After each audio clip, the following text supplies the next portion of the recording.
Olá pessoal, sejam todos bem-vindos e na aula de hoje nós vamos abordar aí a ressonância magnética da mastoide ou do ouvido, tá? Bom, começando então a mastoide, tá? Sistema auditivo, então ele é composto aqui nessa imagem, tá? É uma foto, tá? Anatômica, é uma imagem ilustrativa na verdade, que quando falamos em ressonância, né, esse aqui então é um plano coronal, onde nós vemos a estrutura anatômica de frente para a gente, tá? Então, a mastoide completamente, ela vai ser composta por quem aí? Ela é composta pelo pavilhão externo, né? Pelo meato auditivo externo, pelo tímpano, pelo martelo, bigorna, tá? Pelo estribo, tá ligado à janela oval, os canais semicirculares, o nervo vestibular, nervo acústico, a cóclea e a trompa de Eustáquio, a janela redonda e a caixa do tímpano. Bom, dessas estruturas aqui, na ressonância, as regiões mais importantes, que eu posso dizer assim, a nossa atenção na hora de planejar o exame vai se dar à cóclea, tá, aos canais semicirculares, ao nervo acústico e ao nervo vestibular, tá bom? Também a região, a estrutura óssea, tá, da mastoide nós vamos avaliá-la, porque nos quadros de mastoidite nós vamos perceber que a imagem fica bem esbranquiçada ali. Bom, então nessas divisões da orelha humana, tá, ela tem pelo menos dentro dos 3 segmentos ali, que é a orelha externa, a orelha média e a orelha interna, tá? Então as principais partes, como nós vimos ali, são, né? Então o pavilhão auricular, que é a parte mais externa da orelha, formada por cartilagem, tá? Que é por onde as ondas sonoras entram para o canal auditivo. Já o canal auditivo ele faz a ligação entre a orelha média e o exterior.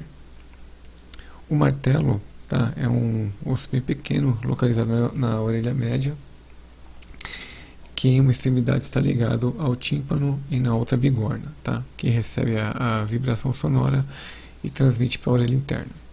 Então a bigorna, esse ossículo, está localizado na orelha média também, que em uma extremidade está ligado então ao martelo e outra ao estribo, tá? O estribo ele fica localizado também na orelha média, e em uma extremidade está ligado à bigorna e na outra à janela oval.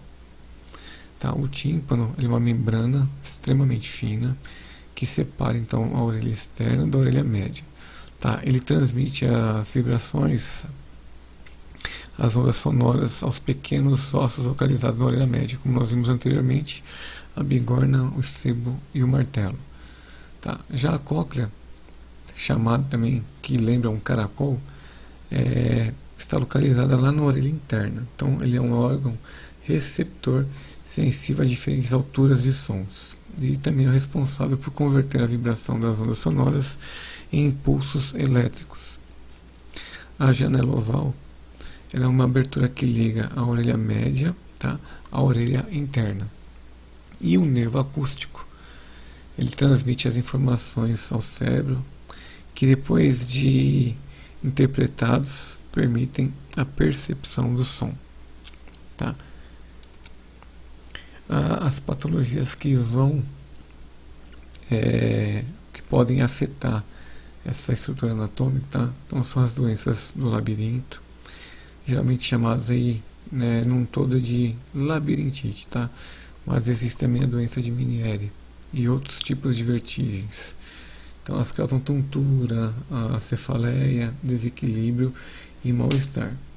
Por quê? Porque o ouvido está ligado tanto à audição quanto ao equilíbrio, tá? Que aí é o trabalho, né, que nós veremos aí do nervo vestibular. Pode também estar ocasionando aí uma pesquisa de otite, tá? Infecções do ouvido médio, com alguma inflamação, acúmulo de líquidos, que vai causar dores, né? E se forem frequentes, podem levar até mesmo à surdez, tá? Tem a presbiacusia, que é a perda auditiva relacionada com o envelhecimento. A surdez, que é a ausência ou diminuição considerável da audição. E os zumbidos, né? São bem recorrentes aí em exame de ressonância, tá? Por tontura e também por zumbido, que são ruídos que só a pessoa ouve, tá? Como sons fantasmas, que podem ser como som de abelhas ou chiados. Então, está geralmente associado aí à perda auditiva. A doença de Meniere é bem importante a gente falar dela sobre essa patologia, como se fala em ressonância, tá? Porque é uma doença que é também conhecida como hidropisia, tá? Endolinfática. E essa doença é um distúrbio do ouvido interno que afeta a audição e o equilíbrio. Tá? O seu nome é uma homenagem ao médico francês Prosper Ménière, que descreveu pela primeira vez a doença na década de 1860. Tá? Então, quando é realizado um exame de ressonância, tá, para detectar a doença de Meniere, então é muito importante que seja realizada uma sequência FLAIR 3D pós-contraste com atraso de 4 horas. Tá? Então essa técnica aí, ela é específica e ela é altamente valiosa, pois ela permite que o radiologista possa identificar, tá, a eficácia da hidropsia endolinfática, tá? Coclear ou vestibular, hidrópsis, tá? Para otimizar os resultados.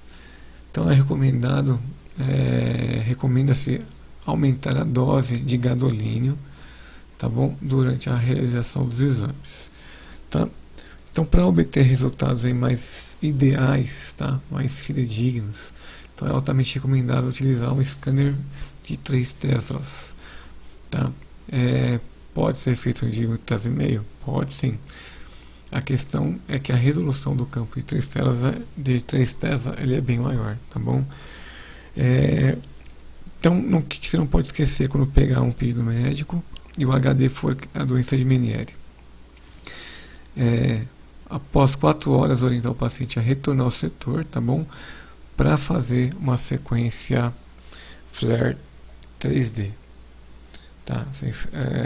É de suma importância fazer essa sequência tardia, tá bom? Caso você não faça, o paciente vai ser reconvocado para realizar o exame novamente, tá? Então é bem importante se atentar a essa nota, tá? É raro aparecer essa patologia, mas não é impossível. Infecções, inflamações, tá bom? Aí a mastoidite é uma delas. Questões de declínio cognitivo também podem ser solicitados, tá bom? Por algum tipo de abscesso, anomalias congênitas, tá? Um acompanhamento pós-operatório, as cefaleias, tá? Seguidas então de tontura. As contraindicações são basicamente, tá? Para qualquer tipo de implante que foi colocado de forma a que está ativado eletricamente, tá? Ou ele é magnético ou mecânico. Então, marca-passo cardíaco, bombas de insulina, neuroestimulador, tá bom? O implante coclear também ele é contraindicado para esse tipo de procedimento, tá? Para ressonância, tá? Então os clipes aí de aneurisma intracraniano, tá? Menos que sejam feitos de titânio. Gravidez, isso aí é estudado com o médico, é uma relação entre médico e paciente, eles vão decidir qual que é o risco-benefício, tá? O clips ou grampos cirúrgicos que sejam ferromagnéticos, tá?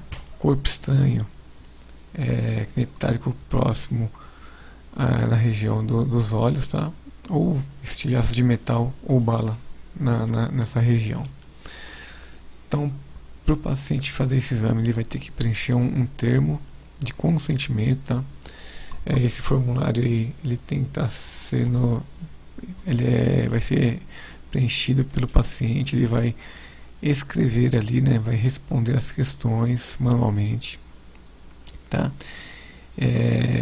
Isso deve ser obtido do paciente antes dele entrar na sala de exame. Então, o paciente ele vai remover todo tipo de objeto metálico, prendedor de cabelo, enfim, tá? Cartões que sejam magnéticos, se o paciente causa de claustrofobia, tá? Se for com acompanhante, pode ofertar que o seu acompanhante fique com ele durante o exame dentro da sala, ou se tiver algum profissional ali que possa fazer esse papel para dar mais conforto e segurança ao paciente, tá? Os riscos e benefícios da injeção de contraste, então eles devem ser explicados para o paciente antes do exame. Então, o gadolínio também só pode ser administrado, tá? Se o paciente tiver uma taxa de filtração glomerular for maior que 30. Outra coisa importante, fornecer protetor de ouvido tanto para o paciente quanto para o acompanhante, se for o caso, tá? Se tiver música, tá? A música vai tocar apenas no fone do paciente, sai para o maior conforto dele. Todo o procedimento tem que ser sempre explicado ao paciente e ele deve ser instruído a não se mexer, ficar quieto, porque as sequências de ressonância são sequências demoradas, tá? 2, 3, 4, 5, 7, 8 minutos, depende da sequência. Então, se o paciente mexer nesse intermédio, você vai perder pelo menos metade do exame, dependendo da sequência, tá? Observar ali a relação, anotar, né, a altura e o peso do paciente, para que a gente possa cadastrá-lo assim no equipamento de ressonância. Então, a posição do paciente, ele vai entrar com a cabeça apontando ali para o gantry ali, tá? Para a entrada do equipamento de ressonância, o bore aqui. O laser vai ser o X do laser, né? Localizador. Ele vai ser centrado na glabela, tá bom? E a região do crânio vai ser localizada no centro do magneto, para que a gente possa começar nosso exame pelo localizador. Bom, sequências básicas, tá? Depende do serviço, pode ter mais ou menos sequências, ou um pouco diferente do que tem aqui, mas se tiver diferente é muito pouca diferença. Então vai começar pelo localizador de 3 planos, realiza-se um sagital T1, tá? Um volume axial CIS aqui nos equipamentos da Siemens, tá? Em outros equipamentos aí tem o nome de Fiesta também, uma sequência volumétrica muito boa para estudo de ouvido, inclusive, tá? A difusão vai ser realizada no plano coronal, axiais finos, tá? Em T1 e em T2 da região da mastoide, coronal fino, tá bom?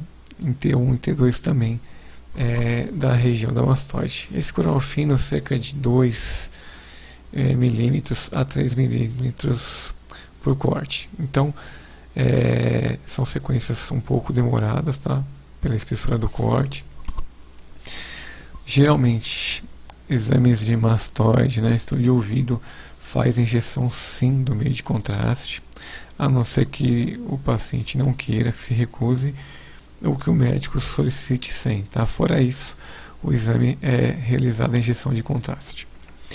Tá, o pós-contraste a gente vai rodar ainda um coronal fino em T1, um axial T1, esse MPVage aqui, ou Space, tá bom? Essa sequência volumétrica no pós-contraste, e um axial T1 fino. O sagital T2 flare 3D, nos casos aí, tá, da doença de Meniere, onde essa sequência vai ser adquirida de uma forma tardia após aproximadamente 4 horas, tá bom? Caso não seja, você tem a opção de rodar esse sagital flare no lugar do sagital T1. Então, como disse, sequências básicas que vão depender de cada serviço que você trabalha, tá bom? Então, começando pelo localizador de 3 planos, já caí aqui, eu pego a melhor imagem, tá? No plano sagital, coronal e axial. Então aqui o coronal tem uma boa imagem onde eu consigo ver o nervo acústico, tá? No sagital eu consigo ver bem aqui a região do joelho esplênico do corpo caloso, tá? E o tronco cerebral. Bom, o planejamento então do bloco, tá? É sagital. Temos aqui a região do FOV, que é a forma que eu quero que a imagem caia para mim, e eu vou planejar o meu corte, tá? Vou observar que não esteja cortando nenhuma estrutura anterior nem posterior e nem das laterais. Então eu vejo isso no bloco axial, tá? Um corte bem no meio mesmo, dividindo em direita e esquerda, na linha média, tá? Na vista coronal, faço o mesmo, certo? Observo que não vai perder estruturas laterais aqui. Tenho um limite de sobras na parte superior e inferior. E vou correr a minha linha aqui paralela ao quarto ventrículo. Bom, em alguns serviços, tá bom? É importante dizer isso aqui, que o axial ele pode ser feito com o bloco aberto em cortes mais grossos. Então, depende do serviço, ele ainda pode solicitar que faça uma difusão axial, um SWI, T1, um T2, né, com FET7 ou 100, e um T1 volumétrico pré-contraste. Então, isso fica a critério de cada serviço. Então, chegou no seu emprego, viu as sequências que está no protocolo, você vai rodar.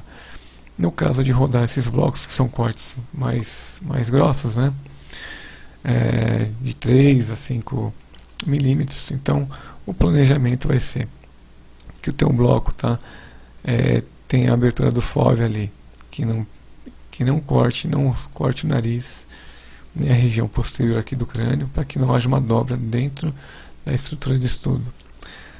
Na margem superior eu vou fazer a cobertura de todo o encéfalo, tá bom? Bem aqui em cima do seio sagital superior. A parte inferior, a inclusão de todo o cerebelo, tá bom? Então, são referências importantes no planejamento do axial do bloco, incluindo todo o crânio, tá? As linhas de corte devem estar paralelas, tá? Tanto ao joelho quanto ao esplênio do corpo caloso, ok? As fatias, os cortes, que os slices, então tem que fazer a cobertura de toda essa região. Então aqui a região do forame magno, seio sagital superior. Então,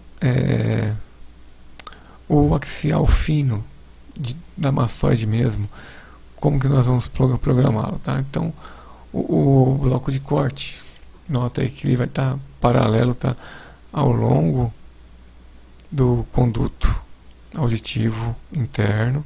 Então aqui eu tenho o nervo acústico, canais semicirculares. Aqui já é uma imagem, um coronal T2, então eu uso esse coronal para fazer esse planejamento, e uso também o plano sagital para que esses cortes seja tanto paralelo aqui ao nervo acústico, quanto perpendicular ao tronco cerebral, tá? Então o número de slice de fatias aqui, de cortes, então deve estar suprindo quem aqui, ó, desde a região aqui do hipocampo, tá? Região do hipocampo, até a linha mais ou menos aqui próximo a C1. Então aqui é toda a cobertura, tá, da região da mastoide. Quando eu vou para o equipamento, vou fazer o planejamento, tá? Tô aqui programando já nesse exemplo, tá? Desse print que eu dei da tela. Então eu estou vendo aqui, ó, a cobertura aqui alinhado com todo o nervo acústico. Aqui no sagital, a cobertura tá perpendicular, aqui eu não estou vendo o tronco cerebral, tá? Mas eu corri a imagem, mas está perpendicular a ele. E o FOV aqui, eu já vejo aqui nessa imagem desse localizador, tem aqui o nervo acústico, tá bom? E eu ajusto o FOV da forma que eu quero que a minha imagem seja projetada dentro dele, tá? Aqui no exemplo de programação, o distance factor, que é a distância de um corte entre outro, tá? É 0. Número de cortes aqui, 16 cortes, que vai me levar 2 minutos e 46 segundos, tá? Relação sinal-ruído está ótima, tá de 1.0. TR é um T1, tá? 702 aqui, até 700 é T1, espessura do corte de 2 milímetros, tá? Então a orientação está no plano transverso, tá? O oversampling, que é para que não haja dobra, está apenas de 20%, tá? Passando a orelha aqui para que a orelha não seja lançada aqui dentro da imagem adquirida, tá? E a fase está em RL, a fase de leitura aqui de encode, tá? Da direita para a esquerda. Bobinas ligadas, tá? Aqui já foi programado as demais sequências, né? Então fiz um print só para que a gente possa entender no equipamento como que fica o planejamento. Independente, tá? Que é um Siemens, mas independente de ser Siemens, CGE, Canon, Philips, o planejamento é o mesmo, tá bom? Os parâmetros aqui também não mudam. O que vai mudar nos equipamentos vai ser alguma nomenclatura, tá? De CIS para Fiesta, um exemplo, tá? Enfim. O planejamento então do plano coronal tá fino, 2 milímetros também. Então os cortes eles são paralelos aí, tá? Aqui no axial vai ser paralelo, né? Ao nervo acústico aqui, tá bom? Aqui é a sequência CIS. Então esse bloco aqui na vista axial, ele tem que estar logo aqui, ó, posteriormente ao seio esfenoidal e terminando aqui na região do quarto ventrículo, tá bom? O número de corte tem que preencher toda essa estrutura aqui, certo? Na vista sagital, o que vai acontecer é que o coronal ele vai estar paralelo ao tronco cerebral, tá? E a imagem, o FOV, né? Eu vou ajustar meu FOV para que a imagem caia nessa disposição aqui. Bom, planejamento então do coronal, tá? Que é um coronal T2, tá? São 14 slices que eu estou usando. Ajeito o FOV aqui com a imagem de localizador, então são todos localizadores aqui, tá bom? São o meu primeiro localizador. Então aqui fiz a cobertura da região do nervo acústico, tá? Ajustei meu FOV e aqui no sagital também estou ouvindo paralelo ao tronco cerebral, tá? Número de cortes eu posso aumentar para 16, posso diminuir, e aqui a banda de saturação eu posso ajustar mais próximo aqui ao meu bloco, tá ok? O TR tá com 2000, então é um T2, tá? Característico. Plano, a orientação é coronal, tá? A fase de codificação está em LR e o oversample aqui ele está com 30%, tá bom? Olhando aqui novamente, então eu tenho FOV nessa imagem, tá? FOV nessa imagem, e aqui o planejamento dos meus cortes já com uma imagem axial T2 com FAT7, tá? Onde eu posso vir reajustando o meu exame. Nesse serviço aqui, então, nós realizamos então o localizador aqui, tá? De 3 planos, tá? Esse é a rede aqui Scout. Aí rodamos um sagital T2, Flare 3D. A difusão difusão no plano axial, tá? Coronal T2 com FET7, no caso este. O axial SWI, você vai ver na minha margem aqui, ó, ele está aqui, as suas construções, o SWI. A difusão no plano coronal, que no caso está sendo planejada aqui, tá? A difusão já não são com 3 milímetros, com 2 milímetros, mas sim com 3, tá? Distância factor de apenas 10%, e a cobertura do corte, tá? das fatias da região posterior do senso senoidal até a região aqui anterior do quarto ventrículo, tá bom? Aqui no planejamento do coronal provido. Aqui já sendo planejado aqui a difusão coronal. A difusão coronal é uma imagem bem feia de se olhar mesmo, tá? Mas o propósito dela é saber se tem restrição a algum tipo de líquido na região da mastoide ou dos nervos acústicos, tá bom? Se há algo que dificulta a passagem da água na região da mastoide. Por fim, eu quero mostrar para vocês aqui, tá? Esse aqui é um axial cis, ou ele é chamado de Fiesta, aí nos equipamentos da Philips, se eu não me engano, tá? Então, é uma sequência muito boa para que possa ser avaliado as estruturas do ouvido, tá? Então nós temos aqui, ó. Vou voltar um pouquinho aqui. Então nós temos aqui a região da cóclea, tá? Lembrando que a sequência é 3D. Eu posso ajustar, arrumar a sequência. Então, região da cóclea, aqui a saída, tá? do nervo acústico e do nervo vestibular. Então o nervo acústico está relacionado então literalmente com a audição, com aquilo que eu escuto, que é processado em informações pelo meu cérebro, tá? E o nervo vestibular, nos casos de tontura, por isso que é realizado um exame de crânio rotina. O paciente refere tontura, a gente faz a sequência dessa, tá bom? Para saber se é alguma compressão, alguma lesão próximo do nervo acústico e vestibular, o que pode ocasionar tontura, tá bom? Então essa sequência aqui, estou correndo no plano axial, ela pode ser reconstruída no coronal, no sagital, sem problemas, pelo médico radiologista na sua estação. Então ela é feita, tá?